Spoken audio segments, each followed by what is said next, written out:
किसानी की समस्या जिहड़ी है वो कल्ली फसल की समस्या नहीं रह गई, वो हुण पूरी कौम की जां पंजाब के लोगों की नस्ल की समस्या बन गई है। पंजाब दे विच तां हुण इहो जिहा माहौल बन गया भी किसी टाइम उत्तम खेती कहा जाता सी, हुण इत्थे ये हैगा भी जे किसी ने बैर कढ़ना वा उहनूं खेती दे राह तोर। पंजाब की जिहड़ी खेती है वो जिस चीज़ के उत्ते सब तो वध आधारित बन गई वो सीगा पानी, पर उन्हां दा जिहड़ा सीगा कंट्रोल वो भाखड़ा ब्यास मैनेजमेंट बोर्ड जां जिहड़ी पंजाब रीऑर्गेनाइजेशन एक्ट 1966 आ उहदी धारा 78 80 के तहत केंद्र ने खोलिया ते पंजाब दे पानी बचे खुचे धरती हेठले इन्ने जहरीले कर दिते गए कि कुल मिला के इस वेले जिहड़ा पंजाब आ वो पानियां दी समस्या नाल जूझ रहा है। इस टाइम 80-90% जिहड़े पंजाब दे ब्लॉक ने वो मतलब जां तां डार्क जोन विच आ चुके ने जां आ रहे ने। सानू भावें बड़े बड़े पद्धर के उत्ते जिहड़ी सीगी यह चीज़ महसूस हो रही सी, पर इहदे बावजूद असीं इह तों बचण दा राह जिहड़ा सीगा वो सोचदे रहे भी सरकार कुछ करू। साडे पानी कुदरती तौर ते नहीं खत्म होए, ये करवाए गए ने। इस वेले भी बहुते लोग जिहड़े ने वो पंजाब दे विच पानी की समस्या जिहड़ी भविख विच जिस तरीके नाल पेश आउण वाली आ ਉਹਦੇ बारे कोई बहुता चिंतित नहीं है। जदों पंजाब के मुख मंत्री भगवंत मान ने यह गल कही है कि किसानों को अंदोलन छड्ड के सूबे का पानी बचाने वाले पासे नूं आउणा चाहीदा, बहुते लोगों ने मजाक उड़ाया, पर असीं ये समझते हैं कि पंजाब के पानियां की राखी लई सानूं सारिआं नूं एकजुट ते एकमुठ होना पऊगा। TV 84 उत्ते प्रोग्राम खबर की खबर देख रहे सारे दर्शकों नूं मैं सरबजीत सिंह घुमान फतेह अर्ज करदा जी। वाहिगुरू जी का खालसा, वाहिगुरू जी की फतेह। मोदी सरकार के खिलाफ जिहड़ा काले कानूनां दे मसले उत्ते किसानां ने धरना लाया सी, जिन्हों समुचे मनुखता नूं प्यार करन वाले जां किसानी का दर्द रखण वाले लोगों ने हमायत दित्ती सी, वो तां साल भर चलदा रहा, फिर जाके फतेह हासिल हुई सी। पर जिहड़ा कल 11 बजे मोहाली दे विच चंडीगढ़ दे विच किसान जथेबंदियां ने धरना शुरू किया सीगा, वो अज किसान जथेबंदियां अनुसार फतेह हो गया वा। ये वो कहते आ कि साडा मसला हल हो गया। वो हुण इस वेले खबर ये आ रही है भी जिहड़ा कैबिनेट मंत्री कुलदीप सिंह धालीवाल आ वो किसानां दे धरने च जाके उत्थे मोहाली बार्डर के उत्ते धरना समाप्त करवा देवेगा। ये 23 किसान जथेबंदियां ने आपदियां मंगां लई चंडीगढ़ च पक्का मोर्चा लाउण दा ऐलान कीता सीगा ते नाल दी नाल प्रशासन ने सरकार ने मोहाली वाले बार्डर तो चंडीगढ़ च वड़न तो रोकण दे लई बैरीकेडिंग कीती ते दूजे पासे नाल दी नाल किसान जथेबंदियां दे नुमाइंदियां नाल लीडरां नाल गलबात करन दे लई जिहड़ा सी भगवंत मान दी सरकार ने उपराले भी कीते ते मीटिंग जिहड़ी सी वो जदों चल रही सी इधर बैरीकेड वगैरह भन्ने जा रहे सी, पर जिहड़ा कुल मिला के मसला वो अज जे लास्ट मिनट ते देखा जाए जदों असीं आह प्रोग्राम कर रहे हैं तां किसान जथेबंदियां एक बार संतुष्ट होकर पिछे हट गईयां। जिहड़ियां मंगां लई जां जिन्हां गल्लां लई ये मोर्चा लाया गया सी उन्हां चों बहुतियां बारे तां चलो हल निकल जाऊगा, पर जिहड़े मसले ज़्यादा गंभीर ने उन्हां उत्ते उही हाल होना जिहड़ा मोदी सरकार ने दिल्ली धरने बारे कीता कि ठीक है जी मसले हल हो जाणगे, पर वो MSP जां होर चीज़ां सारियां उवें दियां उवें ही लमक रहीआं ने। खैर किसानी की समस्या जिहड़ी आ वो कल्ली फसल की समस्या नहीं रह गई, वो हुण पूरी कौम की जां पंजाब के लोगों की नस्ल की समस्या बन गई है। पर यह समस्या सारे संसार में ही जिहड़ी हैगी आ महसूस की जा रही है कि हुण खेती जिहड़ी आ उहो जिहा धंधा नहीं रहा जिहो जिहा बाकी धंधियां वाले लोग जिहड़े ने वो लाभ लैंदे ने, लाहे लैंदे आ।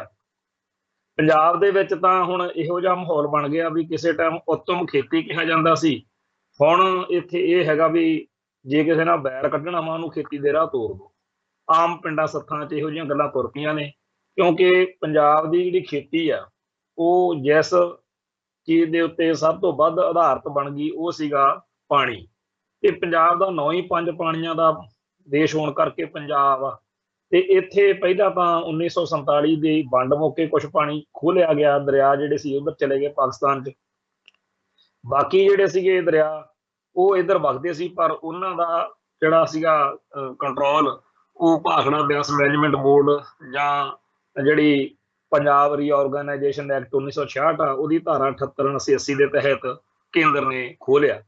ਸੋ ਪੰਜਾਬ ਦੇ ਪਾਣੀਆਂ ਉੱਤੇ ਕਬਜ਼ਾ ਹੋ ਗਿਆ ਉਹਨਾਂ ਧਿਰਾਂ ਦਾ, ਉਹਨਾਂ ਲੋਕਾਂ ਦਾ ਜਿਹੜੇ ਪੰਜਾਬ ਦੇ ਧੋਂ ਢਿੱਡੋਂ ਬੈਰੀ ਨੇ। ਸੋ ਪੰਜਾਬ ਦੇ ਪਾਣੀ ਜਿਹੜੇ ਨੇ ਹੁਣ ਉਹ ਇੱਥੇ ਜਦੋਂ ਵਗਣ ਤੋਂ ਰੋਕਣੇ ਆ ਜਾਂ ਵਗਣ ਦੇਣੇ ਆ, ਇਹਦੀ ਜਿਹੜੀ ਫੈਸਲਾ ਕਰਨ ਦੀ ਜਿਹੜੀ ਸਥਿਤੀ ਆ ਉਹ ਕੇਂਦਰ ਦੇ ਹੱਥ 'ਚ ਚਲੀ ਗਈ। ਤਾਂ ਇਹ ਵੀ ਆਪਾਂ ਸਾਰੇ ਜਾਣਦੇ ਹਾਂ ਕਿ ਹਰੀਕੇ ਪੱਤਣ ਤੋਂ 2 ਨਹਿਰਾਂ ਕੱਢ ਕੇ ਬੀਕਾਨੇਰ ਦੇ ਟਿੱਬਿਆਂ ਤੱਕ ਪਾਣੀ ਪਹੁੰਚਾਉਣ ਦੇ ਲਈ ਜਿਹੜਾ ਕੁਝ ਕੀਤਾ ਗਿਆ, ਤੇ ਪੰਜਾਬ ਦੇ ਪਾਣੀ ਬਚੇ ਖੁਚੇ ਧਰਤੀ ਹੇਠਲੇ ਇੰਨੇ ਜ਼ਹਿਰੀਲੇ ਕਰ ਦਿੱਤੇ ਗਏ ਕਿ ਕੁੱਲ ਮਿਲਾ ਕੇ ਇਸ ਵੇਲੇ ਜਿਹੜਾ ਪੰਜਾਬ ਆ ਉਹ ਪਾਣੀਆਂ ਦੀ ਸਮੱਸਿਆ ਨਾਲ ਜੂਝ ਰਿਹਾ। ਜਾਂ ਤਾਂ ਪਾਣੀ ਗੰਦਾ ਬਹੁਤ ਆ, ਜਾਂ ਉਹ ਬਿਮਾਰੀਆਂ ਨੂੰ ਜਨਮ ਦੇਣ ਵਾਲਾ ਪਾਣੀ ਆ, ਜਾਂ ਡਾਰਕ ਜ਼ੋਨ ਜਿਹਨੂੰ ਆਪਾਂ ਕਹਿੰਦੇ ਆ ਵੀ ਪੰਜਾਬ ਦੀ ਜ਼ਮੀਨ ਬੰਜਰ ਬਣ ਗਈ। ਇਸ ਟਾਈਮ 80-90% ਜਿਹੜੇ ਪੰਜਾਬ ਦੇ ਬਲਾਕ ਨੇ ਉਹ ਮਤਲਬ ਜਾਂ ਤਾਂ ਡਾਰਕ ਜ਼ੋਨ ਵਿੱਚ ਆ ਚੁੱਕੇ ਨੇ ਜਾਂ ਆ ਰਹੇ ਨੇ। ਕੋਈ ਬਹੁਤਾ ਲੰਬਾ ਚੌੜਾ ਗੇੜ ਨਹੀਂ ਹੈਗਾ। ਕੋਈ ਕਹਿੰਦਾ 10 ਸਾਲ ਬਾਅਦ, ਕੋਈ ਕਹਿੰਦਾ 20 ਸਾਲ ਬਾਅਦ। ਤੇ ਅੱਜ ਅਖਬਾਰਾਂ 'ਚ ਖਬਰਾਂ ਛਪ ਰਹੀਆਂ ਨੇ ਕਿ ਮੁਕਤਸਰ ਬਠਿੰਡੇ ਬੈਲਟ ਜਿਹੜੀ ਮੁਕਤਸਰ ਤੋਂ ਲੈ ਕੇ ਡੱਬ ਵਾਲੀ ਬਠਿੰਡੇ ਵਾਲੀ ਜਿਹੜੀ ਬੈਲਟ ਆ, ਇਸ ਪਾਸੇ ਪਾਣੀ ਦੀ ਸਮੱਸਿਆ ਜਿਹੜੀ ਆ ਪੀਣ ਵਾਲੇ ਦੀ ਬਹੁਤ ਵੱਧ ਗਈ ਹੈ। ਕਾਫੀ ਚਿਰ ਅਸੀਂ ਪਹਿਲਾਂ ਦੀ ਇੱਕ ਗੱਲ ਮੈਂ ਸਾਂਝੀ ਕਰਨੀ ਚਾਹਾਂ ਕਿ ਅਸੀਂ ਇੱਧਰ ਹਰਿਆਣੇ ਦੇ ਨਾਲ ਲੱਗਦੇ ਪੰਜਾਬ ਦੇ ਖਿੱਤਿਆਂ ਵੱਲ ਕਿਸੇ ਕਾਰਨ ਗਏ ਤਾਂ ਉੱਥੇ ਅਸੀਂ ਪਾਣੀ ਲੋਕਾਂ ਨੂੰ ਘਰਾਂ 'ਚ ਲੈ ਕੇ ਜਾਣ ਲਈ ਬਹੁਤ ਤਰੱਦਦ ਕਰਦੇ ਹੋਏ ਦੇਖਿਆ ਕਿ ਕਿਵੇਂ ਘੜੇ ਭਰ ਕੇ ਲੋਕ ਲੈ ਕੇ ਜਾ ਰਹੇ ਨੇ। ਤੇ ਜਦੋਂ ਟੂਟੀਆਂ ਰਾਹੀਂ ਪਾਣੀ ਦੀ ਸਪਲਾਈ ਵਾਲਾ ਮਾਹੌਲ ਅਸੀਂ ਉਦੋਂ ਦੇਖ ਰਹੇ ਸੀ, ਸਾਨੂੰ ਉਦੋਂ ਚੇਤਾ ਹੀ ਨਹੀਂ ਸੀਗਾ ਕਿ ਸਾਡੇ ਆਪਦੇ ਘਰਾਂ ਤੇ ਆਪਦੇ ਪਿੰਡਾਂ ਤੱਕ ਵੀ ਇਹ ਸਮੱਸਿਆ ਆ ਰਹੀ ਹੈ। ਇਸ ਵੇਲੇ ਵੀ ਬਹੁਤੇ ਲੋਕ ਜਿਹੜੇ ਨੇ ਉਹ ਪੰਜਾਬ ਦੇ ਵਿੱਚ ਪਾਣੀ ਦੀ ਸਮੱਸਿਆ ਜਿਹੜੀ ਭਵਿੱਖ ਵਿੱਚ ਜਿਸ ਤਰੀਕੇ ਨਾਲ ਪੇਸ਼ ਆਉਣ ਵਾਲੀ ਆ ਉਹਦੇ ਬਾਰੇ ਕੋਈ ਬਹੁਤਾ ਚਿੰਤਤ ਨਹੀਂ ਹੈਗੇ। ਜਦੋਂ ਪੰਜਾਬ ਦੇ ਮੁੱਖ ਮੰਤਰੀ ਭਗਵੰਤ ਮਾਨ ਨੇ ਇਹ ਗੱਲ ਕਹੀ ਆ ਕਿ ਕਿਸਾਨਾਂ ਨੂੰ ਅੰਦੋਲਨ ਛੱਡ ਕੇ ਸੂਬੇ ਦਾ ਪਾਣੀ ਬਚਾਉਣ ਵਾਲੇ ਪਾਸੇ ਨੂੰ ਆਉਣਾ ਚਾਹੀਦਾ, ਬਹੁਤੇ ਲੋਕਾਂ ਨੇ ਮਜ਼ਾਕ ਉਡਾਇਆ। ਪਰ ਅਸੀਂ ਇਹ ਸਮਝਦੇ ਹਾਂ ਕਿ ਪੰਜਾਬ ਦੇ ਪਾਣੀਆਂ ਦੀ ਰਾਖੀ ਲਈ ਸਾਨੂੰ ਸਾਰਿਆਂ ਨੂੰ ਇਕਜੁੱਟ ਤੇ ਇਕਮੁੱਠ ਹੋਣਾ ਪਊਗਾ। ਸਾਡੇ ਪਾਣੀ ਕੁਦਰਤੀ ਤੌਰ ਤੇ ਨਹੀਂ ਖਤਮ ਹੋਏ, ਇਹ ਕਰਵਾਏ ਗਏ ਨੇ। ਅਗਲੇ ਕਹਿੰਦੇ ਆ ਸਾਨੂੰ ਤੁਹਾਡੇ ਝੋਨੇ ਦੀ, ਅਗਲੇ ਕਹਿੰਦੇ ਆ ਸਾਨੂੰ ਤੁਹਾਡੀ ਕਣਕ ਦੀ ਲੋੜ ਕੋਈ ਨਹੀਂ। ਹਾਲਾਂਕਿ ਇਹ ਵੀ ਗੱਲ ਆ ਵੀ ਆ ਯੂਕਰੇਨ ਦੀ ਜੰਗ ਦੇ ਕਾਰਨ ਇੱਥੇ ਅਜੇ ਕੁਝ ਬਾਹਲਾ ਪੰਜਾਬ ਦੇ ਵਿੱਚ, ਭਾਰਤ ਵਿੱਚ ਭਾਵੇਂ ਜੰਗ ਦਾ ਅਸਰ ਉਵੇਂ ਦਾ ਨਹੀਂ ਹੈਗਾ, ਸਿੱਧਾ ਤਾਂ ਇਨਵੋਲਵ ਨਹੀਂ ਹੈਗਾ ਇੰਡੀਆ, ਪਰ ਇੱਥੇ ਆ ਚੀਕਾਂ ਪੈਂਦੀਆਂ ਨੇਗੀਆਂ ਵੀ ਅੰਨ ਦੀ ਜਿਹੜੀ ਕਿੱਲਤ ਆ ਉਹ ਪੈਦਾ ਹੋ ਜਾਊਗੀ। ਇਹ ਪਿਛਲੇ 5-10 ਸਾਲਾਂ ਤੋਂ ਤਾਂ ਅਸੀਂ ਇਹੀ ਸੁਣਦੇ ਆਏ ਆ ਕਿ ਸਾਨੂੰ ਤਾਂ ਸਾਡੇ ਤਾਂ ਇੱਥੇ ਭੰਡਾਰ ਬਹੁਤ ਆ ਜੀ, ਕਣਕ ਜਿਹੜੀ ਆ ਉਹ ਐਵੇਂ ਤੁਸੀਂ ਪੈਦਾ ਕਰੀ ਜਾਂਦੇ ਹੋ। ਮਿਹਣੇ ਜੇ ਬੜੇ ਸੁਣੇ ਆ, ਪਰ ਇਸ ਵਾਰ ਜਿਹੜਾ ਯੂਕਰੇਨ ਵਾਲੇ ਘਟਨਾਕ੍ਰਮ ਤੋਂ ਬਾਅਦ, ਰਸ਼ੀਆ ਵਾਲੀ ਯੂਕਰੇਨ ਵਾਲੀ ਜੰਗ ਤੋਂ ਬਾਅਦ ਗੱਲਾਂ ਸੁਣ ਰਹੇ ਆ ਕਿ ਇੱਕੋ ਵਾਰੀ ਇੱਕੋ ਝਟਕੇ ਨਾਲ ਹੀ ਕਣਕ ਦੀ ਜਿਹੜੀ ਹੈਗੀ ਆ ਤੇ ਤੂੜੀ ਦੀ ਰੇਟ ਆ ਜਿਸ ਤਰੀਕੇ ਨਾਲ ਵਧੇ ਆ।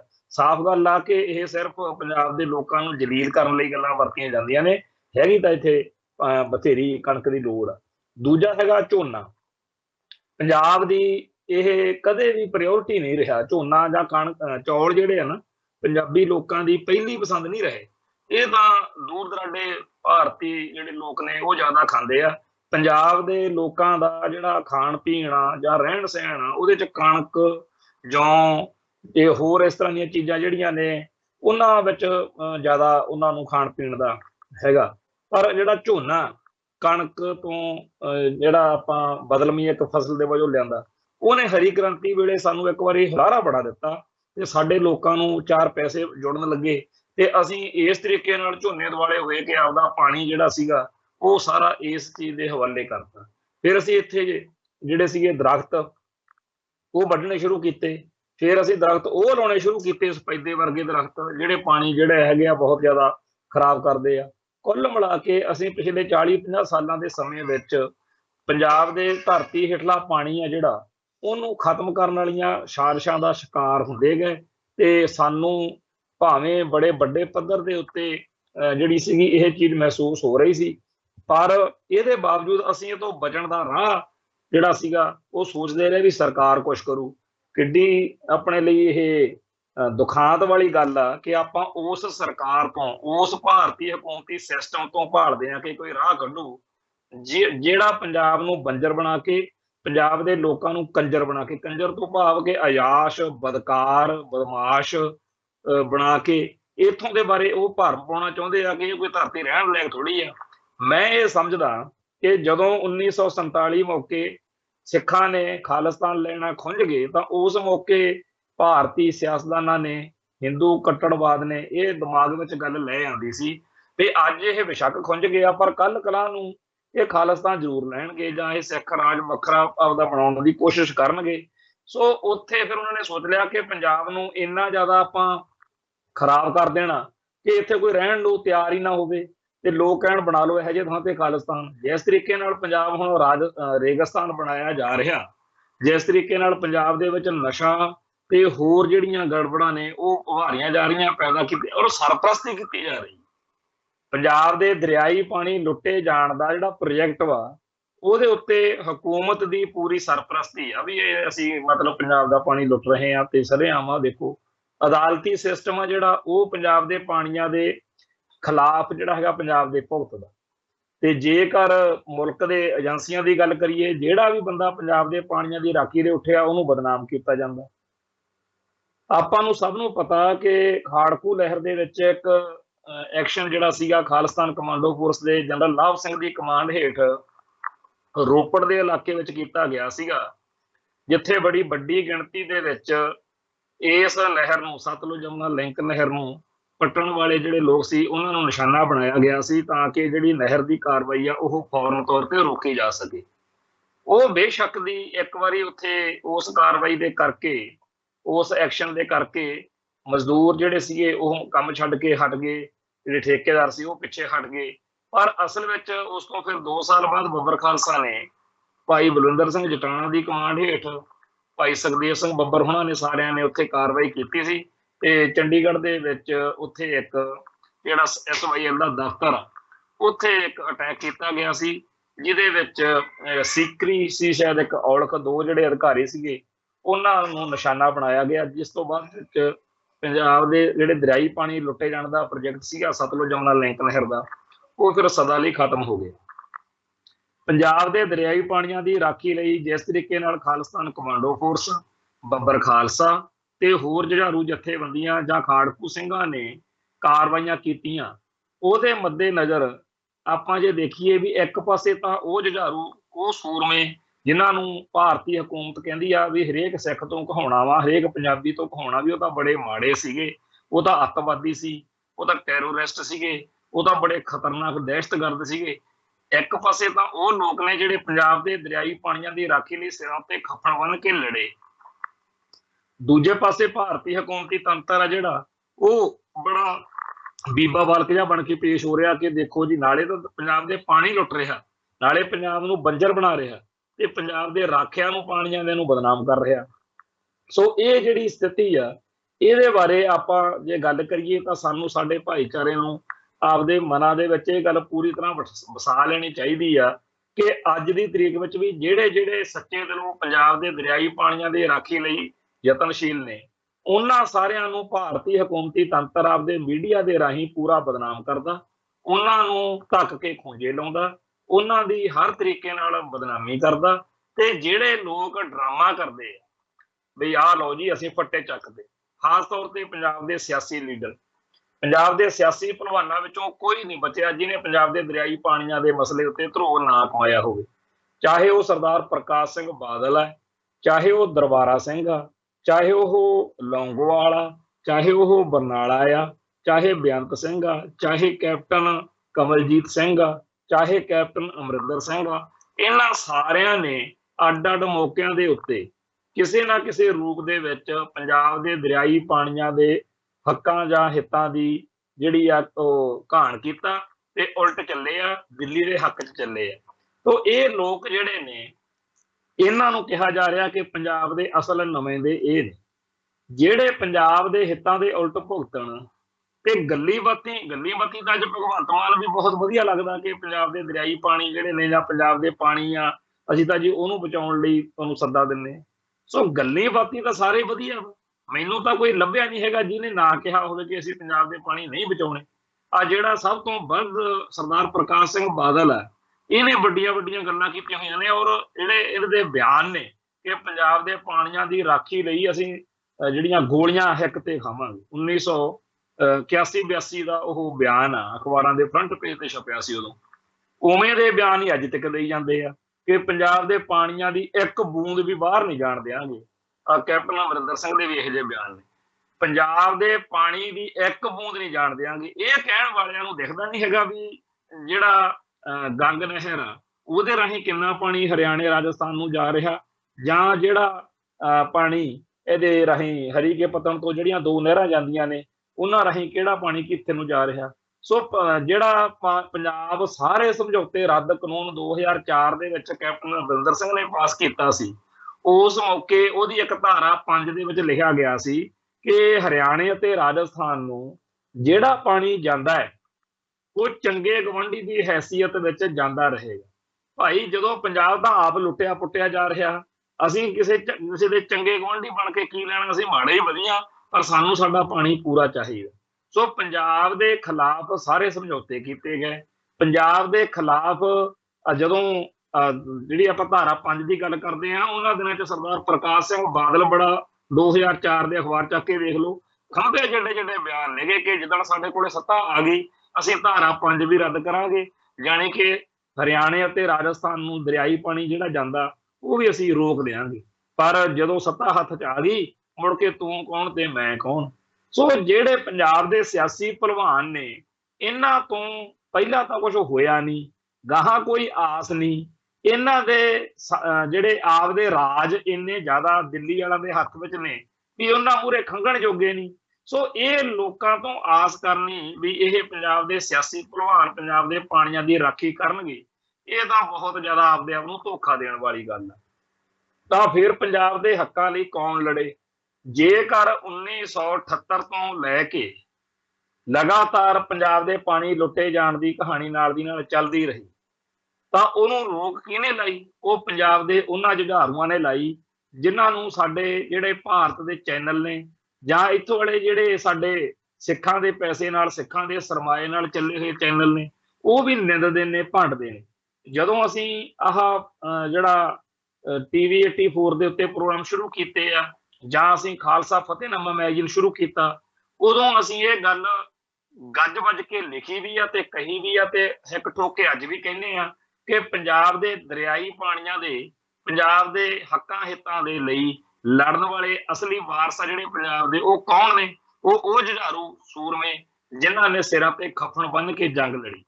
1978 ਤੋਂ ਜਿਹੜੇ ਸੂਰਮਿਆਂ ਨੇ ਇੰਡੀਅਨ ਸਟੇਟ ਨਾਲ ਸਿੱਧੀ ਟੱਕਰ ਲੈ ਕੇ ਪੰਜਾਬ ਨੂੰ ਬਚਾਉਣ ਲਈ ਇੱਕ ਲਕੀਰ ਖਿੱਚ ਕੇ ਲੜਾਈ ਲੜੀ, ਉਹਨਾਂ ਨੂੰ ਚਾਹੇ ਕੋਈ ਜਿਸ ਅੱਖਰ ਨਾਲ ਮਰਜ਼ੀ ਜੇਤੇ ਕਰ ਲਵੇ, ਜੁਝਾਰੂ ਕਹਿ ਲਓ, ਖਾੜਕੂ ਕਹਿ ਲਓ, ਕੁਛ ਹੋਰ ਕਹਿ ਲਓ, ਪਰ ਅਸਲੀਅਤ ਇਹੀ ਆ ਕਿ ਪੰਜਾਬ ਲਈ ਲੜਨ ਮਰਨ ਵਾਲੇ ਬੰਦੇ ਉਹੀ ਨੇ। ਤੇ ਆਹ ਜਿਹੜਾ ਹੁਣ ਇੱਕ ਨਵਾਂ ਨੈਰੇਟਿਵ ਸਿਰਜਿਆ ਜਾ ਰਿਹਾ, ਜਿਹੜਾ ਕਿਸਾਨ ਮੋਰਚੇ ਦੌਰਾਨ ਆਪਾਂ ਬਹੁਤ ਬੁਰੀ ਤਰ੍ਹਾਂ ਮਹਿਸੂਸ ਕੀਤਾ, ਤੇ ਆਹ ਜਿਹੜਾ ਮੋਰਚਾ ਕੱਲ ਲੱਗਦਾ ਰਹਿ ਗਿਆ, ਅੱਜ ਉਹ ਨਿਬੜ ਗਿਆ।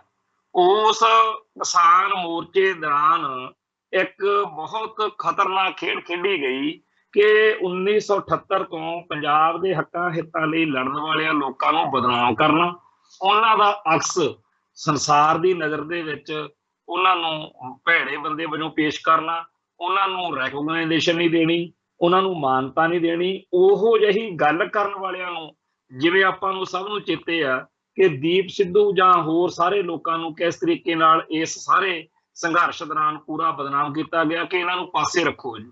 ਕਾਮਰੇਡੀ ਸੁਰ ਵਾਲੇ ਲੋਕਾਂ ਨੇ ਇੰਡੀਅਨ ਸਟੇਟ ਦੇ ਦਲਾਲ ਬਣ ਕੇ ਕਿਸਾਨ ਸੰਘਰਸ਼ ਦੌਰਾਨ ਜਦੋਂ ਸਿੱਖ ਹੱਕਾਂ ਲਈ ਜਾਨਾਂ ਵਾਰਨ ਵਾਲਿਆਂ ਤੇ ਨਿਸ਼ਾਨਾ ਲਾਇਆ, ਉਹ ਤਾਂ ਗੱਲ ਅਜੇ ਲੋਕਾਂ ਦੇ ਸਮਝ ਨਹੀਂ ਸੀ ਆਉਣੀ ਜੇਕਰ ਉਹ ਲੋਕਾਂ ਨੂੰ ਉਸ ਦੌਰ ਵਿੱਚ ਇਹ ਨਾ ਸਮਝਾਇਆ ਜਾਂਦਾ ਕਿ ਇਹ ਤਾਂ ਬਾਬਾ ਬੰਦਾ ਸਿੰਘ ਬਹਾਦਰ ਤੋਂ ਲੈ ਕੇ ਹੁਣ ਤੱਕ ਸਿੱਖਾਂ ਦੀਆਂ ਸਾਰੀਆਂ ਮਾਰੀਆਂ ਤੇਗਾਂ ਜਿਹੜੀਆਂ ਨੇ ਉਹਨੂੰ ਸਿਫਰ ਕਰਨ ਲੱਗੇ ਹੋਏ ਲੋਕ ਨੇ। ਨਾ ਤਾਂ ਬਾਬਾ ਬੰਦਾ ਸਿੰਘ ਬਹਾਦਰ ਚੇਤੇ ਆਵੇ ਉਹਨਾਂ ਦੇ, ਨਾ ਉਹਨਾਂ ਦੇ ਇਹ ਚੇਤੇ ਆਵੇ ਕਿ ਬਾਬਾ ਬਘੇਲ ਸਿੰਘ ਦੀ ਕਮਾਂਡ ਹੇਠ ਕਿਵੇਂ ਖਾਲਸੇ ਨੇ ਜਿਹੜਾ ਦਿੱਲੀ ਦਾ ਲਾਲ ਕਿਲ੍ਹਾ ਉਹਦੇ ਉੱਤੇ ਖਾਲਸਾਈ ਪਰਚਮ ਚਲਾਇਆ ਸੀ। ਸੋ ਹਰ ਚੀਜ਼ ਦੇ ਖਿਲਾਫ ਭੁਗਤਣ ਵਾਲੇ ਉਹਨਾਂ ਲੋਕਾਂ ਨੂੰ ਆ ਜਦੋਂ ਕਿਸਾਨ ਸੰਘਰਸ਼ ਕੱਲ ਵਾਲਾ ਜਿਹੜਾ ਅੱਜ ਖਤਮ ਹੋਇਆ, ਇਹਦੇ ਵਿੱਚ ਜਿਹੜਾ ਵੀ ਬੰਦਾ ਕਹੀ ਜਾਵੇ ਕਿ ਅਸੀਂ ਇਹਦੀ ਹਮਾਇਤ ਕਰਾਂਗੇ, ਤਾਂ ਅਸੀਂ ਦੇਖਿਆ ਕਿ ਪੰਜਾਬ ਦੇ ਬਹੁਤ ਸਾਰੇ ਲੋਕਾਂ ਨੇ ਇਹਦਾ ਬੁਰਾ ਮਨਾਇਆ ਕਿ ਇਹ ਉਹੀ ਲੋਕ ਨੇ, ਇਹ ਉਹੀ ਕਾਮਰੇਡ ਨੇ, ਇਹ ਉਹੀ ਕਿਸਾਨ ਲੀਡਰ ਨੇ ਜਿਨ੍ਹਾਂ ਨੇ ਪਿਛਲੇ ਸਾਲ ਮਾੜਾ ਕੀਤਾ ਸੀ, ਸਹੀ ਭੂਮਿਕਾ ਨਹੀਂ ਸੀ ਨਿਭਾਈ। ਸੋ ਇਹਨਾਂ ਲੋਕਾਂ ਦੇ ਉੱਤੇ ਕੋਈ ਇਤਬਾਰ ਨਾ ਕੀਤਾ ਜਾਵੇ। ਸੋ ਅਸੀਂ ਇਹ ਕਹਿਣਾ ਚਾਹੁੰਦੇ ਹਾਂ ਕਿ ਪੰਜਾਬ ਦੇ ਦਰਿਆਈ ਪਾਣੀਆਂ ਦੀ ਜਾਂ ਹੋਰਨਾਂ ਹੱਕਾਂ ਹਿੱਤਾਂ ਦੀ ਜਿਹੜੀ ਲੜਾਈ ਆ, ਉਹ ਲੜਨ ਵਾਲੇ ਅਸਲੀ ਜੁਝਾਰੂਆਂ ਨੂੰ ਜਿਹੜੀ ਦਿੱਲੀ ਦੀ ਜਾਂ ਭਾਰਤੀ ਹਕੂਮਤੀ ਸਿਸਟਮ ਦੀ ਆ ਉਧਰੋਂ ਤਾਂ ਕੋਈ ਪ੍ਰਵਾਨਗੀ ਮਿਲਣੀ ਨਹੀਂ। ਉਹਨਾਂ ਨੇ ਧਾਤਵਾਦੀ ਤੇ ਦਹਿਸ਼ਤਗਰਦ ਪਾਕਿਸਤਾਨ ਦੇ ਪਿੱਠੂ ਅਮਨ ਸ਼ਾਂਤੀ ਦੇ ਦੁਸ਼ਮਣ ਇਹੀ ਕਹਿ ਕੇ ਭੰਡਣਾ। ਦੂਜਾ ਸੀਗਾ ਪੰਜਾਬ ਦੇ ਸਿਆਸੀ ਪ੍ਰਧਾਨ, ਚਾਹੇ ਉਹ ਬਾਦਲ ਆ, ਚਾਹੇ ਕੈਪਟਨ ਆ, ਤੇ ਚਾਹੇ ਕੋਈ ਮਰ ਗਿਆ ਤੇ ਚਾਹੇ ਕੋਈ ਜਿਉਂਦਾ, ਇਹਨਾਂ ਸਾਰਿਆਂ ਨੂੰ ਆਪਦੇ ਸ਼ਰੀਕ ਦੱਸਦੇ ਨੇ, ਕਿਉਂਕਿ ਇਹਨਾਂ ਨੇ ਜੋ ਗੜਬੜਾ ਕੀਤੀਆਂ ਹੋਈਆਂ ਨੇ ਉਹਦੇ ਸਾਹਮਣੇ ਉਹ ਲੋਕ ਨੰਗੇ ਧੜ ਖੜ ਕੇ ਆਪਦੇ ਸੱਚੇ ਸੁੱਚੇ ਤੇ ਪਾਕ ਪਵਿੱਤਰ ਜਜ਼ਬਿਆਂ ਨਾਲ ਇਹਨਾਂ ਨੂੰ ਬੜਾ ਔਖਾ ਲੱਗਦਾ ਹੈਗਾ ਕਿ ਅਸੀਂ ਤਾਂ ਝੂਠੇ ਜੇ ਲੋਕ ਆ, ਮੈਲੇ ਜੇ ਲੋਕ ਆ, ਇੰਨੇ ਨਿਰਮਲ ਤੇ ਉਜਵਲ ਇਹਨਾਂ ਗੁਰਸਿੱਖਾਂ ਦੇ ਸਾਹਮਣੇ ਅਸੀਂ ਆਪਦੇ ਆਪ ਨੂੰ ਹੀਣੇ ਮਹਿਸੂਸ ਕਰਦੇ ਹਾਂ। ਸੋ ਇਹਨਾਂ ਵੱਲੋਂ ਵੀ ਨਹੀਂ। ਫਿਰ ਜਿਹੜੇ ਕਾਮਰੇਡ ਆ ਉੱਠ ਕੇ ਇਹ ਆ ਗਏ। ਸੋ ਪੰਜਾਬ ਦੇ ਲੋਕਾਂ ਨੂੰ ਦਿੱਲੀ ਦਰਬਾਰ ਵੱਲੋਂ, ਪੰਜਾਬ ਦੇ ਸਿਆਸੀ ਭਲਵਾਨਾਂ ਵੱਲੋਂ, ਕਾਮਰੇਡ ਕਿਸਾਨ ਜਥੇਬੰਦੀਆਂ ਵੱਲੋਂ ਰਲ ਮਿਲ ਕੇ ਉਹਨਾਂ ਲੋਕਾਂ ਦੇ ਖਿਲਾਫ ਭੜਕਾਇਆ ਜਾ ਰਿਹਾ ਜਿਹੜੇ ਪੰਜਾਬ ਦੇ ਅਸਲ ਯੋਧੇ ਨੇ, ਜਿਨ੍ਹਾਂ ਨੇ ਪੰਜਾਬ ਦੇ ਪਾਣੀਆਂ ਦੀ ਪਹਿਲਾਂ ਰਾਖੀ ਕੀਤੀ ਆ ਤੇ ਜਿਨ੍ਹਾਂ ਨੇ ਪੰਜਾਬ ਦੇ ਹੱਕਾਂ ਹਿੱਤਾਂ ਲਈ ਸਿਰਾਂ ਉੱਤੇ ਖੱਫਣ ਬੰਨ੍ਹ ਕੇ ਜੰਗ ਲੜੀ ਆ। ਹੁਣ ਕਰਦੇ ਫਿਰਦੇ ਆ MSP ਦਿਓ ਜੀ, ਝੋਨੇ ਦਾ ਰੇਟ, ਕਣਕ ਦਾ ਰੇਟ, ਤੇ 1990-91 ਦੇ ਦੌਰ ਵਿੱਚ ਇਹੀ ਕਿਸਾਨ ਲੀਡਰਸ਼ਿਪ ਨੇ, ਇਸੇ ਕਿਸਾਨ ਜਥੇਬੰਦੀਆਂ ਦੇ ਆਗੂਆਂ ਨੇ ਲੱਖੋਵਾਲ ਤੇ ਰਾਜੋਵਾਲ ਹੁਣੀ ਜਿਉਂਦੇ ਬੈਠੇ ਆ। ਜੇ ਕਿਸੇ ਨੂੰ ਇਸ ਗੱਲ ਦੇ ਵਿੱਚ ਕੋਈ ਸ਼ੰਕਾ ਆ ਤਾਂ ਫੋਨ ਕਰਕੇ ਪੁੱਛ ਸਕਦਾ ਹੈ ਕਿ ਕਿਵੇਂ ਇਹਨਾਂ ਨੇ ਬਾਰ-ਬਾਰ ਭਾਈ ਸੁਖਦੇਵ ਸਿੰਘ ਬੱਬਰ ਨੂੰ ਮਜਬੂਰ ਕੀਤਾ ਕਿ ਜਿਹੜਾ ਦਿੱਲੀ ਪ੍ਰਾਈਸ ਕਮਿਸ਼ਨ ਦਾ ਚੇਅਰਮੈਨ ਆ ਤਿਆਗੀ, ਜੇਕਰ ਉਹਨੂੰ ਨਾ ਕੁਝ ਕੀਤਾ ਗਿਆ ਤਾਂ ਫਿਰ ਕੰਮ ਖਰਾਬ ਹੋ ਜਾਊਗਾ। ਇਸ ਕਰਕੇ ਉਹ ਸਾਡੇ ਜਿਣਸਾਂ ਦੇ ਰੇਟ ਸਹੀ ਨਹੀਂ ਦਿੰਦਾ ਤੇ ਇਹਨਾਂ ਨੇ ਆਪਦੀ ਮਰਜ਼ੀ ਦੇ ਟਾਈਮ ਤੇ ਆਪਦੀ ਮਰਜ਼ੀ ਨਾਲ ਉਹ ਕੰਮ ਕਰਾਇਆ ਸੀ। ਹਾਲਾਂਕਿ ਉਦੋਂ ਸਿੱਖ ਲੀਡਰਸ਼ਿਪ, ਜੁਝਾਰੂ ਜਥੇਬੰਦੀਆਂ ਇਹ ਕਹਿੰਦੇ ਸੀ ਵੀ ਚਲੋ ਉਹਨਾਂ ਦੇ ਘਰੇ ਕੋਈ ਸ਼ਾਇਦ ਉਹਦੀ ਧੀ ਦਾ ਵਿਆਹ ਸੀਗਾ ਜਾਂ ਕੋਈ ਹੋਰ ਚੱਕਰ ਸੀ, ਵੀ ਸਾਨੂੰ 10-15 ਦਿਨ ਦਿਓ, ਅਸੀਂ ਉਹਦੇ ਨਾਲ ਕੋਈ ਗੱਲ ਕਰਦੇ ਆ। ਇਹ ਕਹਿੰਦੇ ਜੀ ਨਹੀਂ, ਸਾਡਾ ਸਰਦਾ ਹੀ ਨਹੀਂ। ਜੇ ਇਹ ਗੱਲ ਉਸ ਦੌਰ ਵਿੱਚ ਕੀਤੀ ਤਾਂ ਉਦੋਂ ਜੁਝਾਰੂ ਜਥੇਬੰਦੀਆਂ ਨੇ ਕੀਤੀ ਪ੍ਰਾਈਸ ਕਮਿਸ਼ਨ ਦੀ। ਅੱਜ ਇਹ ਮਿੰਟਾਂ ਤਰਲੇ ਜੇ ਕਰਦੇ ਫਿਰਦੇ ਆ। ਤੇ ਉਹ ਜੁਝਾਰੂ ਜਥੇਬੰਦੀਆਂ ਦਾ ਜਲਵਾ ਹੀ ਸੀ ਕਿ ਹਰੇਕ ਸਰਕਾਰੀ ਸਿਸਟਮ ਨੂੰ ਬਿਰਤਾ ਪਈ ਹੁੰਦੀ ਸੀ। ਜਦੋਂ ਸਿੰਘਾਂ ਨੇ ਕਿਹਾ ਕਿ ਪੰਜਾਬੀ ਲਾਗੂ ਕਰਨੀ ਆ ਜਾਂ ਹੋਰ ਜਿਹੜੀਆਂ ਹਦਾਇਤਾਂ ਜਾਰੀ ਕੀਤੀਆਂ, ਉਹ ਮਿੰਟੋ ਮਿੰਟੀ ਲਾਗੂ ਹੋ ਜਾਂਦੀਆਂ ਸੀ। ਸੋ ਪੰਜਾਬ ਦੇ ਵਿੱਚ ਪੰਜਾਬ ਦੇ ਹੱਕਾਂ ਲਈ ਲੜਨ ਵਾਲਿਆਂ ਦਾ ਜਿਹੜਾ ਸਿਖਰਲਾ ਮਾਹੌਲ ਸੀ, ਉਹਦੇ ਖਿਲਾਫ ਦਿੱਲੀ ਦਰਬਾਰ ਦੇ ਹੱਥ ਟੋਕੇ ਬਣ ਕੇ ਜਿਹੜੇ ਲੋਕ ਪਹਿਲਾਂ ਭੁਗਤੇ, ਅੱਜ ਫੇਰ ਉਹ ਨਵੇਂ ਤੇ ਬਦਲਵੇਂ ਰੂਪ ਦੇ ਵਿੱਚ ਸਰਗਰਮ ਨੇ। ਸਾਡੇ ਭਾਈਚਾਰੇ ਨੂੰ ਅੱਖਾਂ ਖੋਲ ਕੇ ਰੱਖਣੀਆਂ ਪੈਣਗੀਆਂ ਕਿ ਕਿਤੇ ਅਸੀਂ ਕਿਸੇ ਇਹੋ ਜਿਹੀ ਸਾਜ਼ਿਸ਼ ਦਾ ਸ਼ਿਕਾਰ ਨਾ ਹੋ ਜਾਈਏ ਕਿ ਜਿਹੜੇ ਸਾਡੇ ਆਪਦੇ ਨੇ ਅਸੀਂ ਉਹਨਾਂ ਨੂੰ ਤਾਂ ਨਾਵਾਚਕ ਰੂਪ ਵਿੱਚ ਦੇਖ ਲਈਏ, ਤੇ ਜਿਨ੍ਹਾਂ ਨੇ ਸਦਾ ਗਦਾਰੀ ਕੀਤੀ ਆ ਪੰਜਾਬ ਨਾਲ, ਉਹਨਾਂ ਨੂੰ ਅਸੀਂ ਹੀਰੋ ਬਣਾ ਕੇ ਬਹਿ ਜਾਈਏ। ਸੋ ਮੀਡੀਆ ਦੇ ਵਿੱਚ ਬੜੀ ਵੱਡੀ ਤਾਕਤ ਹੈ। ਭਾਰਤ ਦੇ ਮੀਡੀਆ ਬਾਰੇ ਤਾਂ ਕਿਸੇ ਨੂੰ ਸ਼ੱਕ ਹੀ ਨਹੀਂ ਹੈਗਾ ਕਿ ਕਿਵੇਂ ਉਹ ਗਲਤ ਚੱਲਦਾ। ਸੋ ਖਾਸ ਤੌਰ ਦੇ ਉੱਤੇ ਜਿਹੜਾ ਕਾਮਰੇਡਾਂ ਦਾ ਤੇ ਖਾਸ ਤੌਰ ਤੇ ਭਗਵੇਂ ਏਜੰਡੇ ਵਾਲਿਆਂ ਦਾ, ਬਾਦਲ ਹੁਣਾਂ ਦਾ ਤੇ ਜਗਬਾਣੀ ਵਾਲਿਆਂ ਦਾ, ਮਹਾਸ਼ਿਆਂ ਦਾ, ਇਹਨਾਂ ਸਾਰਿਆਂ ਦਾ ਪੂਰਾ ਜ਼ੋਰ ਲੱਗਿਆ ਹੋਇਆ ਕਿ ਸਿੱਖ ਹੱਕਾਂ ਲਈ ਲੜਨ ਵਾਲੇ 1978 ਤੋਂ ਲੈ ਕੇ ਛਾਏ ਰਹੇ ਉਹਨਾਂ ਜੁਝਾਰੂ ਸੂਰਮਿਆਂ ਨੂੰ ਪੰਜਾਬ ਦੇ ਵਿੱਚ ਲੋਕਾਂ ਦੇ ਮਨਾਂ ਦੇ ਵਿੱਚ ਗਲਤ ਸਾਬਤ ਕਰਨਾ। ਪਰ ਜਿਹੜੀ ਉਹਨਾਂ ਨੇ ਤੇਗ ਮਾਰੀ ਆ, ਜਿਹੜੀ ਉਹਨਾਂ ਨੇ ਕੁਰਬਾਨੀ ਕੀਤੀ ਆ, ਜਿਸ ਤਰੀਕੇ ਨਾਲ ਉਹਨਾਂ ਨੇ ਪੰਥ ਲਈ, ਪੰਜਾਬ ਲਈ ਜਾਨਾਂ ਵਾਰੀਆਂ ਨੇ, ਉਹ ਘਾੜ ਕਮਾਈ ਨੂੰ ਕੋਈ ਏਦਾਂ ਗੱਲੀ ਬਾਤੀ ਨਹੀਂ ਪਾਸੇ ਕਰ ਸਕਦਾ। बड़ा औखा औखा कि नामुमकिन ਜਦੋਂ ਵੀ ਇਤਿਹਾਸ ਦੀ ਗੱਲ ਚੱਲੂਗੀ ਉਦੋਂ ਉਹਨਾਂ ਸੂਰਮਿਆਂ ਦੀਆਂ ਮਾਰੀਆਂ ਤੇਗਾਂ ਦੀ ਗੱਲ ਆਊਗੀ ਕਿ ਕਿਵੇਂ ਉਹਨਾਂ ਨੇ ਪੰਜਾਬ ਦੇ ਦਰਿਆਈ ਪਾਣੀ ਬਚਾਉਣ ਲਈ ਸੰਘਰਸ਼ ਕੀਤਾ। ਜਿਹੜਾ ਖਾਲਿਸਤਾਨ ਦਾ ਸੰਘਰਸ਼ ਆ ਇਹ ਵੀ ਚਲੋ ਆਰੰਭਤਾ ਦੇ ਬਹੁਤ ਸਾਰੇ ਕਾਰਨ ਹੋਣਗੇ, ਪਰ ਮੋਟੇ ਤੌਰ ਦੇ ਉੱਤੇ ਤਾਂ ਕਪੂਰੀ ਨਹਿਰ ਦਾ ਮੋਰਚਾ ਲੱਗਿਆ ਸੀ ਨਾ, ਤੇ ਉਹ ਮੋਰਚੇ ਦੇ ਵਿੱਚ ਲੋਕਾਂ ਦੀ ਹਮਾਇਤ ਘੱਟ ਦਿਖੀ ਕਿਉਂਕਿ ਲੋਕਾਂ ਨੂੰ ਸਿਆਸੀ ਭਲਵਾਨਾਂ ਦੇ ਵਿੱਚ ਕੋਈ ਬਹੁਤਾ ਯਕੀਨ ਨਹੀਂ ਸੀ। ਸੋ ਜਦੋਂ ਅਕਾਲੀ ਦਲ ਜਿਹੜਾ ਸੀਗਾ ਉਹ ਉਸ ਕਪੂਰੀ ਨਹਿਰ ਵਾਲੇ ਮੋਰਚੇ ਦੇ ਵਿੱਚ ਕੋਈ ਲੋਕਾਂ ਦਾ ਸਾਥ ਸਹਿਯੋਗ ਨਾ ਲੈ ਸਕਿਆ, ਇੱਧਰ ਸੰਤ ਗਿਆਨੀ ਜਰਨੈਲ ਸਿੰਘ ਜੀ ਖਾਲਸਾ ਭਿੰਡਰਾਂ ਜਿਹੜਾ ਸੀਗਾ ਭਾਈ ਬਾਬਾ ਠਾਰਾ ਸਿਉ ਤੇ ਭਾਈ ਅਮਰੀਕ ਸਿੰਘ ਤੇ ਹੋਰ ਉਹ ਜਿਹੇ ਬਹੁਤ ਸਾਰੇ ਸਿੱਖ ਜਿਹੜੇ ਜਿਨ੍ਹਾਂ ਨੂੰ ਫੜ ਕੇ ਹਕੂਮਤ ਤਸ਼ੱਦਦ ਕਰ ਰਹੀ ਸੀ ਉਹਨਾਂ ਦੇ ਰਿਹਾਈ ਦੇ ਲਈ ਮੋਰਚਾ ਲਾਈ ਬੈਠੇ ਸੀ। ਸੋ ਫਿਰ ਅਕਾਲੀ ਦਲ ਨੇ ਇਸ ਮੋਰਚੇ ਵਿੱਚ ਆਪਦਾ ਮੋਰਚਾ ਜੋੜ ਕੇ ਇੱਕ ਧਰਮ ਯੁੱਧ ਮੋਰਚਾ ਸ਼ੁਰੂ ਕੀਤਾ, ਜਿਹਦੇ ਵਿੱਚ ਦਰਿਆਈ ਪਾਣੀਆਂ ਦੇ ਨਾਲ ਖੇਤੀ ਨਾਲ ਸੰਬੰਧਿਤ, ਪੰਜਾਬ ਦੇ ਸਿੱਖਾਂ ਨਾਲ ਸੰਬੰਧਿਤ, ਆਮ ਪੰਜਾਬੀਆਂ ਨਾਲ ਸੰਬੰਧਿਤ ਬਹੁਤ ਸਾਰੇ ਮੁੱਦੇ ਜਿਹੜੇ ਆ ਉਹ ਜੋੜ ਕੇ ਉਹ ਧਰਮ ਯੁੱਧ ਮੋਰਚੇ ਦੀਆਂ ਮੰਗਾਂ ਦੇ ਰੂਪ ਦੇ ਵਿੱਚ ਵਾਰ-ਵਾਰ ਉਹਦੇ ਵਿੱਚ ਮੀਟਿੰਗਾਂ ਵੀ ਹੋਈਆਂ ਦਿੱਲੀ ਦਰਬਾਰ ਨਾਲ। ਅਖੀਰ 1984 ਦਾ ਭਾਣਾ ਵਾਪਰ ਗਿਆ, ਜਿਹਦੇ ਤੋਂ ਪਹਿਲਾਂ ਵਾਰ-ਵਾਰ ਮੀਡੀਆ ਦੇ ਰਾਹੀਂ ਸੰਤ ਭਿੰਡਰਾਂ ਵਾਲੇ ਕਹਿੰਦੇ ਰਹੇ ਕਿ ਸਾਡਾ ਤਾਂ ਜਿਹੜਾ ਅੱਜ ਦਾ ਮਕਸਦ ਆ ਉਹ ਮਤਾ ਆਨੰਦਪੁਰ ਦਾ ਹੈ, ਅਸੀਂ ਤਾਂ ਧਰਮ ਯੁੱਧ ਮੋਰਚੇ ਦੀਆਂ ਮੰਗਾਂ ਲਈ ਲੜ ਰਹੇ ਹਾਂ, ਪਰ ਜੇਕਰ ਦਰਬਾਰ ਸਾਹਿਬ ਤੇ ਹਮਲਾ ਹੋ ਗਿਆ ਫਿਰ ਲੜਾਈ ਖਾਲਿਸਤਾਨ ਲਈ ਹੋਊਗੀ, ਫਿਰ ਨਿਸ਼ਾਨਾ ਖਾਲਿਸਤਾਨ ਹੋਊਗਾ, ਫਿਰ ਖਾਲਿਸਤਾਨ ਦੀ ਸਮਝ ਨੂੰ ਇੱਕ ਤਰੀਕੇ ਨਾਲ ਨਹੀਂ ਰੱਖੀ ਜਾਊਗੀ। ਸੋ ਸੰਤ ਭਿੰਡਰਾਂ ਵਾਲਿਆਂ ਦੇ ਉਹਨਾਂ ਬੋਲਾਂ ਤੇ ਪਹਿਰਾ ਦੇਣ ਦੇ ਲਈ ਬੇਸ਼ੁਮਾਰ ਸਿੱਖ ਜੁਝਾਰੂਆਂ ਨੇ ਤੇਗਾਂ ਮਾਰੀਆਂ, ਕੁਰਬਾਨੀਆਂ ਕੀਤੀਆਂ, ਤੇ ਉਹਨਾਂ ਦਾ ਜਿਹੜਾ ਉਸ ਦੌਰ ਵਿੱਚ ਕੀਤਾ ਹੋਇਆ ਉਹ ਸਾਰਾ ਉਹਦੇ ਉੱਤੇ ਸਵਾਲੀਆ ਨਿਸ਼ਾਨ ਲਾਉਣ ਵਾਲੀਆਂ ਤਾਕਤਾਂ ਅਸਲ ਵਿੱਚ ਸਿੱਖੀ ਅਤੇ ਪੰਜਾਬ ਦੀਆਂ ਦੁਸ਼ਮਣ ਤਾਕਤਾਂ ਨੇ। ਉਹਨਾਂ ਨੂੰ ਇਸ ਗੱਲ ਦਾ ਪਤਾ ਹੈ ਕਿ ਅਸੀਂ ਦਿੱਲੀ ਨਾਲ ਮੇਲ ਮਿਲਾਪ ਰੱਖ ਕੇ ਅਸੀਂ ਕਿਸ ਤਰੀਕੇ ਨਾਲ ਜਿਹੜਾ ਹੈਗਾ ਆਪਦੀਆਂ ਜੇਬਾਂ ਭਰ ਰਹੇ ਹਾਂ, ਤੇ ਕਿਵੇਂ ਉਹ ਲੋਕ ਜਿਨ੍ਹਾਂ ਨੇ ਆਪਦੀਆਂ ਜਾਨਾਂ ਦੀ ਪਰਵਾਹ ਨਹੀਂ ਕੀਤੀ, ਇੱਕ ਸਧਾਰਨ ਜੀ ਗੱਲ ਕਰਨੀ ਹੋਵੇ ਨਾ, ਮੂੰਹ ਚੋਂ ਕੱਢਣੀ ਹੋਵੇ, ਉਹ ਕਰਨ ਵੇਲੇ ਵੀ ਲੋਕਾਂ ਦੇ ਦੰਦਲਾਂ ਪੈ ਜਾਂਦੀਆਂ ਨੇਗੀਆਂ। ਪਰ ਕਿੱਥੇ ਇਹ ਸੂਰਮੇ ਜਿਨ੍ਹਾਂ ਨੇ ਦੁਸ਼ਮਣ ਦੀ ਹਿੱਕ ਤੇ ਚੜ੍ਹ ਕੇ ਗੋਲੀਆਂ ਮਾਰੀਆਂ, ਜਿਨ੍ਹਾਂ ਨੇ ਹਰ ਉਹ ਕਾਰਵਾਈ ਕੀਤੀ ਜਿਹਦੇ ਨਾਲ ਪੰਜਾਬ ਦੇ ਹੱਕਾਂ ਤੇ ਹਿੱਤਾਂ ਦੀ ਰਾਖੀ ਹੋ ਸਕੇ, ਉਹਨਾਂ ਨੂੰ ਭੰਡਣ ਲਈ, ਉਹਨਾਂ ਨੂੰ ਨਿੰਦਣ ਲਈ ਜਿਹੜੀ ਵੀ ਧਿਰ, ਜਿਹੜਾ ਵੀ ਵਰਤਾਂਤ ਸਿਰਜਿਆ ਜਾਊਗਾ ਉਹ ਪੰਜਾਬ ਅਤੇ ਪੰਥ ਦੇ ਵੈਰੀ ਹੀ ਉਹਦੀ ਸਪੋਰਟ ਕਰ ਸਕਦੇ ਆ। ਸਿੱਖੀ ਦਾ ਦਰਦ ਰੱਖਣ ਵਾਲਾ ਜਾਂ ਪੰਜਾਬ ਦਾ ਦਰਦ ਰੱਖਣ ਵਾਲਾ ਬੰਦਾ ਕਦੇ ਵੀ ਉਹਨਾਂ ਨੂੰ ਆਣਾ ਨਹੀਂ ਕਹਿ ਸਕਦਾ। ਸੋ ਅਸੀਂ ਇਹ ਸਮਝਦੇ ਹਾਂ ਕਿ ਜਿੰਨਾ ਚਿਰ ਅਸੀਂ ਬਰਾਬਰ ਧਿਰ ਨਹੀਂ ਸਿਰਜਦੇ, ਜਿੰਨਾ ਟਾਈਮ ਓਵਰਗਰਾਉਂਡ ਬਰਾਬਰ ਇੱਕ ਫਰੰਟ ਬਣਾ ਕੇ ਇਸ ਸਾਰੇ ਕਾਸੇ ਦਾ ਜਵਾਬ ਦੇਣ ਲਈ ਤਿਆਰ-ਵਰ ਨਹੀਂ ਹੋਇਆ ਜਾਂਦਾ, ਜਿਹੜੀਆਂ ਧਿਰਾਂ ਹੁਣ ਇਹ ਤਾਂ ਅਲੱਗ-ਅਲੱਗ ਰੂਪ ਵਿੱਚ ਆਉਣਗੇ, ਕਿਹਨੂੰ ਚਿੱਤ ਚੇਤਾ ਹੋ ਸਕਦਾ ਵਾ ਵੀ ਜਿਹੜੇ ਕਿਸਾਨ ਜਥੇਬੰਦੀਆਂ ਦੇ ਪਲੇਟਫਾਰਮ ਤੋਂ ਇਸ ਤਰੀਕੇ ਨਾਲ ਹੋ ਸਕਦਾ, ਔਰ ਕਿਸਾਨ ਸੰਘਰਸ਼ ਦੇ ਪਲੇਟਫਾਰਮ ਨੂੰ ਕਿਵੇਂ ਸਿੱਖੀ ਅਤੇ ਸਿੱਖਾਂ ਨੂੰ ਟਾਰਗੇਟ ਕਰਨ ਲਈ ਵਰਤਿਆ ਗਿਆ, ਕਿਵੇਂ ਉੱਥੋਂ ਭੰਡੀ ਪ੍ਰਚਾਰ ਹੁੰਦਾ ਰਿਹਾ। ਹਰ ਇੱਕ ਪਿੰਡ ਦੇ ਵਿੱਚ ਜਿਹੜਾ ਸਭ ਤੋਂ ਲਿਖਤ ਬੰਦਾ ਹੁੰਦਾ ਉਹਨੂੰ ਸਟੇਜ ਤੇ ਖੜਾ ਕਰਕੇ ਇਉਂ ਪੇਸ਼ ਕਰਨਾ ਵੀ ਜਿਵੇਂ ਉਹ ਬਸ ਉਹਦੇ ਸਿਰ ਤੇ ਧਰਤੀ ਖੜੀ ਹੈ।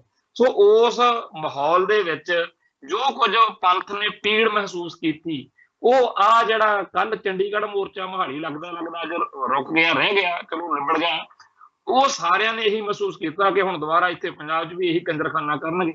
ਸੋ ਅਸੀਂ ਨਾ ਤਾਂ ਇਹ ਕਹਿੰਦੇ ਆ ਕਿ ਜਿਹੜਾ ਦਿੱਲੀ ਮੋਰਚਾ ਲੱਗਿਆ ਸੀ ਉਹਦਾ ਨਿਸ਼ਾਨਾ ਗਲਤ ਸੀ, ਨਾ ਅਸੀਂ ਚੰਡੀਗੜ੍ਹ ਜਿਹੜਾ ਮੋਹਾਲੀ ਮੋਰਚਾ ਲੱਗਣ ਲੱਗਿਆ ਸੀ ਉਹਦਾ ਅਸੀਂ ਕਹਿੰਦੇ ਆ ਕਿ ਨਿਸ਼ਾਨਾ ਗਲਤ ਸੀ। ਲੋਕਾਂ ਦੇ ਮੁੱਦੇ ਆ, ਲੋਕਾਂ ਦੇ ਉਹਨਾਂ ਮੁੱਦਿਆਂ ਲਈ ਸਰਗਰਮੀ ਵੀ ਠੀਕ ਆ, ਪਰ ਉੱਥੇ ਤੱਕਰ ਅਸੀਂ ਪੰਥ ਵੱਲੋਂ ਪੂਰਾ ਸਾਥ ਦੇਣ ਦੀ ਵੀ ਅਪੀਲ ਕਰਾਂਗੇ। ਪਰ ਜਦੋਂ ਜਾ ਕੇ ਤੁਸੀਂ ਇਹਨਾਂ ਮੋਰਚਿਆਂ ਨੂੰ ਪੰਥ ਅਤੇ ਪੰਜਾਬ ਦੇ ਹੱਕਾਂ ਲਈ ਲੜਨ ਵਾਲਿਆਂ ਦੇ ਖਿਲਾਫ ਭੁਗਤਾਓ, ਜਦੋਂ ਇਹਨਾਂ ਪਲੇਟਫਾਰਮਾਂ ਤੋਂ ਸਿੱਖ ਵਿਰੋਧੀ ਗੱਲ ਕਰੋ, ਉੱਥੇ ਜਾ ਕੇ ਸਾਡੇ ਲਈ ਔਖਾ ਹੋ ਜਾਂਦਾ, ਉੱਥੇ ਜਾ ਕੇ ਸਾਡੇ ਲਈ ਮੁਸ਼ਕਲ ਹੋ ਜਾਂਦਾ। ਅਫਸੋਸ ਦੀ ਗੱਲ ਹੈ ਕਿ ਅਸੀਂ ਇੱਥੇ ਬੈਠ ਕੇ ਪੰਜਾਬ ਦੀ ਧਰਤੀ ਉੱਤੇ ਇਸ ਗਲਤ ਵਰਤਾਰੇ ਦੇ ਖਿਲਾਫ ਸਿਰਾਂ ਉੱਤੇ ਖੱਪਣ ਬੰਨ੍ਹ ਕੇ ਲੜਨ ਵਾਲਾ ਕੰਮ ਕਰ ਰਹੇ ਸੀ, ਤੇ ਉਹਨਾਂ ਦਿਨਾਂ ਦੇ ਵਿੱਚ ਕੈਨੇਡਾ, ਅਮਰੀਕਾ ਤੇ ਹੋਰਨਾਂ ਮੁਲਕਾਂ ਦੇ ਵਿੱਚ ਬੈਠੇ ਸਾਡੇ ਆਪਦੇ ਬਹੁਤ ਸਾਰੇ ਭਾਈਚਾਰੇ ਨੇ ਕਿਹਾ ਕਿ ਦੇਖੋ ਜੀ ਮੋਰਚੇ ਨੂੰ ਸੱਟ ਵੱਜ ਜੂ, ਦੇਖੋ ਜੀ ਕੰਮ ਨਾ ਖਰਾਬ ਹੋ ਜੇ। ਭਾਈ ਹੁਣ ਆਪਦੇ ਧਰਮ ਨੂੰ, ਆਪਦੇ ਹਿੱਤਾਂ ਨੂੰ ਸੱਟ ਮਰਵਾ ਕੇ ਜਿਹੜਾ ਚੁੱਪ ਕਰਨਾ ਔਖਾ। ਅਸੀਂ ਮੋਰਚੇ ਦੀ ਕਾਮਯਾਬੀ ਵੀ ਚਾਹੁੰਦੇ ਸੀ, ਅਸੀਂ ਇਹ ਵੀ ਨਹੀਂ ਸੀ ਚਾਹੁੰਦੇ ਕਿ ਸਾਨੂੰ ਬਾਅਦ ਚ ਮਿਹਣੇ ਵੱਜਣ ਕਿ ਤੁਸੀਂ ਮੌਕੇ ਸਿਰ ਤਾਂ ਬੋਲੇ ਨਹੀਂ। ਕਈ ਲੋਕਾਂ ਨੇ ਕਿਹਾ ਸੀ ਕਿ ਬਾਅਦ ਵਿੱਚ ਗੱਲ ਕਰ ਲਿਓ। ਹੁਣ ਮੋਰਚਾ ਜਿਹੜਾ ਸੀਗਾ ਉਹ ਨਵੰਬਰ ਦਾ ਖਤਮ ਹੋਇਆ ਹੈ, ਦਸੰਬਰ ਤੋਂ ਅੱਜ ਮਈ ਆ ਗਿਆ। ਪਿਛਲੇ 6 ਮਹੀਨਿਆਂ ਦੇ ਵਿੱਚ ਜਿਹੜੀਆਂ ਕਰਤੂਤਾਂ ਕਿਸਾਨ ਸੰਘਰਸ਼ ਦੇ ਪਲੇਟਫਾਰਮ ਤੋਂ ਸਿੱਖੀ ਅਤੇ ਸਿੱਖਾਂ ਦੇ ਖਿਲਾਫ ਹੋਈਆਂ, ਜਿਨ੍ਹਾਂ ਬਾਰੇ ਇਹ ਕਹਿ ਕੇ ਲੋਕਾਂ ਨੂੰ ਚੁੱਪ ਕਰਾਇਆ ਜਾਂਦਾ ਰਿਹਾ ਹੈ ਕਿ ਬਾਅਦ ਵਿੱਚ ਗੱਲ ਕਰ ਲਿਓ, ਉਹਦੀ ਚਰਚਾ ਕਿੱਥੇ ਹੋਈ ਹੈ? ਇਹ ਤਾਂ ਬਣ ਗਏ ਬਾਅਦ ਵਿੱਚ ਸਿਆਸੀ ਭਲਵਾਨ। ਰਾਜੇਵਾਲ ਨੇ ਆਖਿਆ ਜੀ ਚੋਣ ਲੜਨੀ ਆ, ਨਵੀਂ ਧਿਰ ਖੜੀ ਕਰ ਲਈ, ਆਪਸੀ ਕਾਠੋ ਕਲੇਜਾ ਕਰ ਲਿਆ, ਤੇ ਕੱਲ ਫੇਰ ਜਾ ਕੇ ਦੁਬਾਰਾ ਜਿਹੜਾ ਸੀਗਾ ਕਿਸਾਨ ਸੰਘਰਸ਼ ਦਾ ਇੱਕ ਨਵਾਂ ਰੂਪ ਸਰੂਪ ਉਹ ਸਾਹਮਣੇ ਆ ਗਿਆ। ਸੋ ਭਰਾਵੋ, ਐਵੇਂ ਇਹ ਸੋਚਣਾ ਕਿ ਜੀ ਆਪਾਂ ਚੁੱਪ ਕਰ ਜਾਓ, ਆਪਾਂ ਨੂੰ ਬੋਲਣਾ ਨਹੀਂ ਚਾਹੀਦਾ, ਆਪਣੇ ਸਿਰ ਤੇ ਭਾਂਡਾ ਨਾ ਫੁੱਟ ਜੇ ਵੀ ਇਹਨਾਂ ਕਰਕੇ ਨੁਕਸਾਨ ਹੋ ਗਿਆ, ਇਹ ਸਾਰੀਆਂ ਗੱਲਾਂ ਦੀ ਚਿੰਤਾ ਦੂਜਿਆਂ ਨੂੰ ਵੀ ਹੋਣੀ ਚਾਹੀਦੀ ਹੈ। ਇਹਨਾਂ ਕਿਸਾਨ ਜਥੇਬੰਦੀਆਂ ਦੀ ਲੀਡਰਸ਼ਿਪ ਨੂੰ ਵੀ ਇੰਨੀ ਕੁ ਅਕਲ ਹੋਣੀ ਚਾਹੀਦੀ ਆ ਕਿ ਜੇਕਰ ਅਸੀਂ ਸਿੱਖ ਜਜ਼ਬਾਤਾਂ ਨਾਲ ਛੇੜਖਾਨੀ ਕਰਾਂਗੇ ਤਾਂ ਫਿਰ ਸਿੱਖ ਵੀ ਚੁੱਪ ਨਹੀਂ ਰਹਿਣਗੇ। ਤੋਂ ਜੇਕਰ ਅਸੀਂ ਏਕਤਾ ਤੇ ਇਤਫਾਕ ਰੱਖਣਾ, ਜੇਕਰ ਇਕਜੁੱਟਤਾ ਤੇ ਇਕਮੁੱਠਤਾ ਰੱਖਣੀ ਆ, ਤਾਂ ਉਹ ਸਾਡੀ ਸਾਰਿਆਂ ਦੀ ਸਾਂਝੀ ਜ਼ਿੰਮੇਵਾਰੀ ਹੋਣੀ ਚਾਹੀਦੀ ਹੈ। ਜਦੋਂ ਲੋੜ ਸਾਰਿਆਂ ਦੀ ਆ ਇਕੱਠ ਦਿਖਾਉਣ ਦੀ, ਤਾਂ ਫਿਰ ਇਕੱਲੇ ਸਿੱਖਾਂ ਨੂੰ ਕਾਹਤੋਂ ਇਹ ਮੱਤਾਂ ਦਿੱਤੀਆਂ ਜਾਣ ਕਿ ਤੁਸੀਂ ਜੀ ਚੁੱਪ ਕਰ ਜਾਓ, ਤੁਸੀਂ ਬੋਲੋ ਨਾ। ਸੋ ਪੰਜਾਬ ਦੇ ਹੱਕਾਂ ਤੇ ਹਿੱਤਾਂ ਲਈ ਸੰਘਰਸ਼ ਕਰਨ ਵਾਲੀ ਕਿਸੇ ਵੀ ਧਿਰ ਦਾ ਸਾਥ ਦੇਣ ਤੋਂ ਸਿੱਖ ਨਾ ਭੱਜੇ ਅਤੇ ਨਾ ਭੱਜਣਗੇ। ਪਰ ਜੇਕਰ ਕੋਈ ਇਹ ਕਵੇ ਕਿ ਹੁਣ ਇਹ ਮਜਬੂਰ ਨੇ, ਹੁਣ ਇਹਨਾਂ ਦੀ ਇਨਸਲਟ ਕਰੋ, ਬੇਇੱਜ਼ਤੀ ਕਰੋ, ਇਹਨਾਂ ਨੂੰ ਭੰਡੋ, ਨਿੰਦੋ, ਇਹ ਕਦੇ ਵੀ ਬਰਦਾਸ਼ਤ ਨਹੀਂ ਹੋਊਗਾ। ਸਾਨੂੰ ਬੜੀ ਖੁਸ਼ੀ ਆ ਕਿ ਕਿਸਾਨ ਸੰਘਰਸ਼ ਦੌਰਾਨ ਸਿੱਖ ਹੱਕਾਂ ਤੇ ਸਿੱਖ ਹਿੱਤਾਂ ਲਈ ਲੜਨ ਵਾਲਿਆਂ ਨੇ ਕਿਸੇ ਕਿਸਮ ਦੀ ਕੋਈ ਕਸਰ ਨਹੀਂ ਛੱਡੀ। ਇਸ ਸਾਰੇ ਕਾਸੇ ਦੇ ਇੱਕ ਸਿੰਬਲ ਦੇ ਰੂਪ ਵਿੱਚ ਦੀਪ ਸਿੱਧੂ ਉੱਭਰਿਆ, ਜਿਹਨੂੰ ਨਿੰਦਣ ਭੰਡਣ ਦੇ ਲਈ ਪੂਰਾ ਜ਼ੋਰ ਲਾ ਦਿੱਤਾ।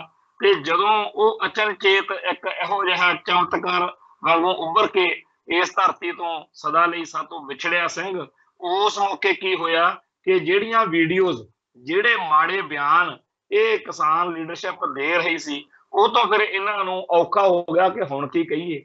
ਜਿਸ ਦਿਨ ਦੀਪ ਸਿੱਧੂ ਦੀ ਜਿਹੜੀ ਮੌਤ ਤੋਂ ਬਾਅਦ ਵਿੱਚ ਤਰੀਕੇ ਪਿੰਡ ਦੇ ਵਿੱਚ ਉਹਦੇ ਸੰਸਕਾਰ ਮੌਕੇ ਜਾਂ ਫਤਿਹਗੜ੍ਹ ਸਾਹਿਬ ਇਕੱਠ ਹੋਇਆ, ਉਸ ਨੂੰ ਦੇਖਦਿਆਂ ਹੋਇਆਂ ਇਹਨਾਂ ਸਾਰਿਆਂ ਨੂੰ ਬੇਹੱਦ ਔਖ ਤੇ ਸ਼ਰਮ ਮਹਿਸੂਸ ਹੋਈ ਕਿ ਅਸੀਂ ਕਿਵੇਂ ਭੰਡਦੇ ਰਹੇ। ਰਾਜੇਵਾਲ ਤੇ ਇੱਕ ਜਿਹੜਾ ਹੈਗਾ ਇਹ ਰਜਿੰਦਰ ਕਾਮਰੇਡ, ਇਹਨਾਂ ਦੋ ਬੰਦਿਆਂ ਨੇ ਰੱਜ ਕੇ ਭਾਈ ਦੀਪ ਸਿੱਧੂ ਦਾ ਤੇ ਹੋਰਨਾਂ ਸਿੱਖਾਂ ਦਾ ਦਿਲ ਦੁਖੀ ਕੀਤਾ।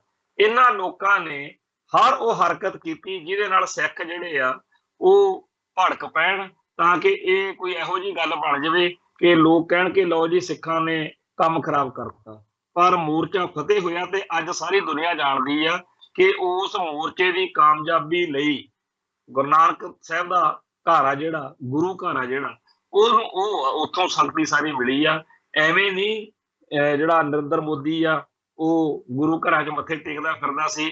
ਗੁਰੂ ਨਾਨਕ ਸਾਹਿਬ ਜੀ ਦੇ ਪ੍ਰਕਾਸ਼ ਪੁਰਬ ਵਾਲੇ ਦਿਨ ਜਦੋਂ ਸਾਰੇ ਲੋਕ ਆਪੋ ਆਪਣੇ ਘਰਾਂ 'ਚੋਂ ਤਿਆਰੀਆਂ ਖਿੱਚ ਰਹੇ ਸੀ ਵੀ ਆਪਾਂ ਨੇੜਲੇ ਗੁਰਦੁਆਰਾ ਸਾਹਿਬ ਜਾਣਾ, ਉਸ ਮੌਕੇ ਟੀਵੀ ਉੱਤੇ ਜਦੋਂ ਲੋਕਾਂ ਨੇ ਇਹ ਸੁਣਿਆ ਕਿ ਨਰਿੰਦਰ ਮੋਦੀ ਨੇ ਕਾਲੇ ਕਾਨੂੰਨ ਰੱਦ ਕਰਨ ਦਾ, ਵਾਪਸ ਲੈਣ ਦਾ ਜਿਹੜਾ ਐਲਾਨ ਕੀਤਾ, ਤਾਂ ਸਾਰਿਆਂ ਦੇ ਹੱਥ ਜੁੜ ਗਏ ਕਿ ਧੰਨ ਗੁਰੂ ਦੇ ਸਿੱਖ ਜਿਨ੍ਹਾਂ ਨੇ ਏਡੀ ਘਾਲ ਕਮਾਈ ਕੀਤੀ ਹੈ।